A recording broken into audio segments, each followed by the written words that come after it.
Right, so we've had this T-Roc come in. It's had a tow bar fitted at a VW dealer up country somewhere. Not quite sure why there's a cut out there, because you don't need to cut it out, but anyway. Customer's complaining that when he plugs his trailer on, it doesn't turn the parking sensors off. So as you can see now, I've put the car into reverse. Okay, reverse on the dashboard there. So even if I switch the alarm off, I'm gonna try and reverse. It's not gonna let me, so I'll try turning that one off as well.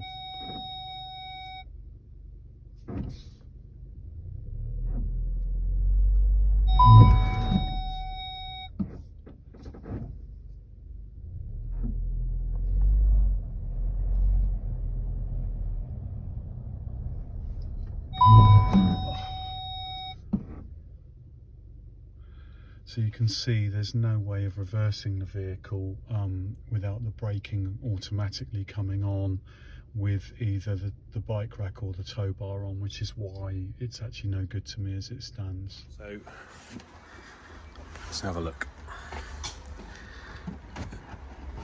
What's in here? Oh,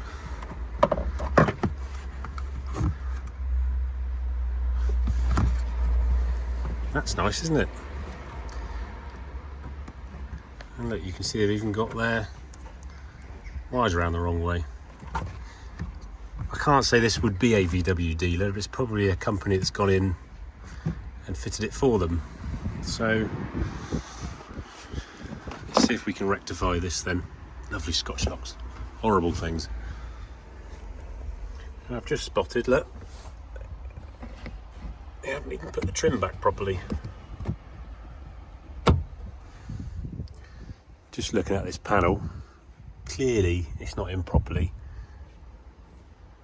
but you've got to get to a screw in there to take the panel off, so they must have seen that was not back in properly. Lazy. Let's see what's in behind the panel then. What a maze. A mess rather. That's what I mean by lazy. There's a bolt there. There's a bolt there, look. Just bolt it down properly.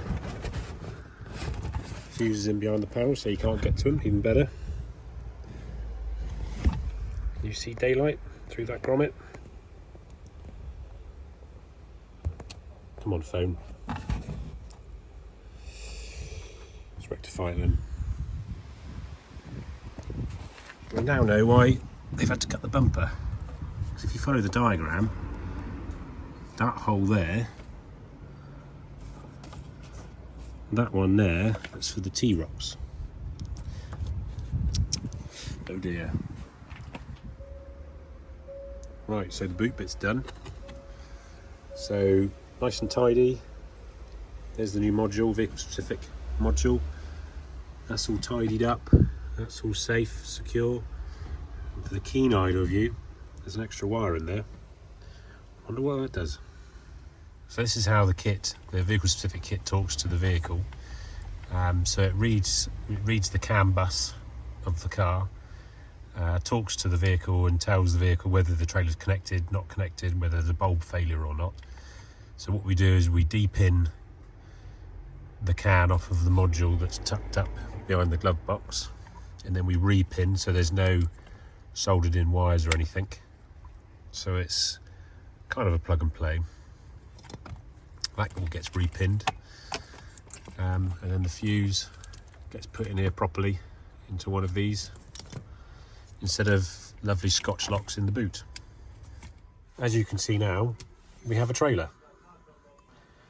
instead of parking sensors, so the vehicle specific kit turns the parking sensors off, and if we have a look here, you get an extra light on the dash.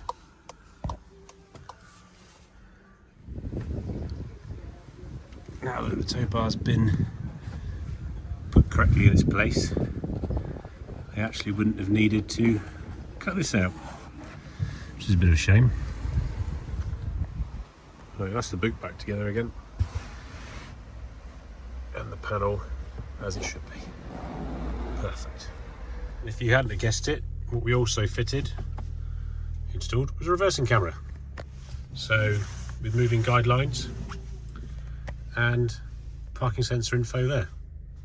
Put it in drive, goes away, put it in reverse, comes back. Ideal.